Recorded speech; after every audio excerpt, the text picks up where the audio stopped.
देवकी नंदन कृष्ण गीता पाठेन तुष्यति यथा न वेदैदानेन यज्ञतीर्थ व्रतादिभि। देवकी नंदन भगवान कृष्ण गीता पाठे सन्तुष्ट हन। आज के एकादशी আর আমি পুরী থেকে আপনাদের গীতা পাঠ করে শ্রবণ করাচ্ছি।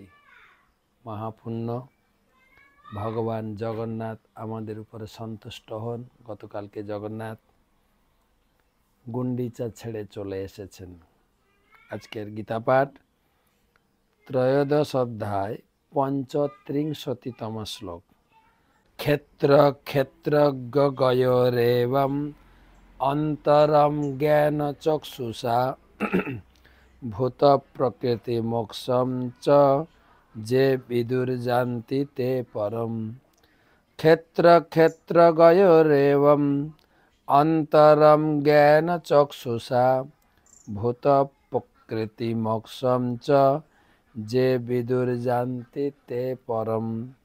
অনুবাদ: যারা এভাবেই জ্ঞান চক্ষুর দ্বারা ক্ষেত্র ক্ষেত্রজ্ঞের পার্থক্য জানেন এবং জড়া প্রকৃতির বন্ধন থেকে জীবনের মুক্ত হওয়ার পন্থা জানেন, তারা পরম গতি লাভ করেন।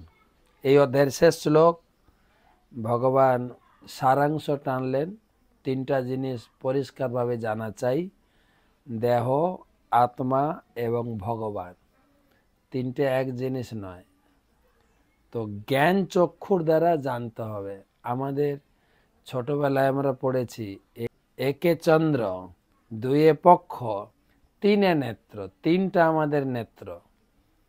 দুটো হচ্ছে চোখ আমরা দেখতে পাচ্ছি, আর একটা হচ্ছে জ্ঞান নেত্র।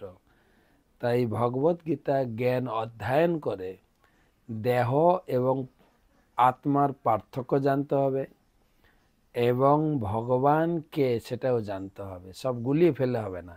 এই ভগবান টগবান নেই, দেহ আত্মা এইসব কি হিজিবিজি না।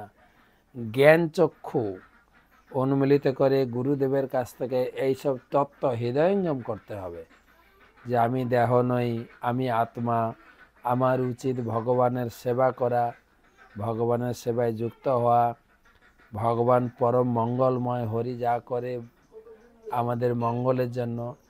এইসব তত্ত্ব হৃদয়ঙ্গম করলে জগতের মঙ্গল, নিজের মঙ্গল এবং আমার পরের জন্মটা উন্নত স্তরে আমি নিয়ে যেতে পারবো।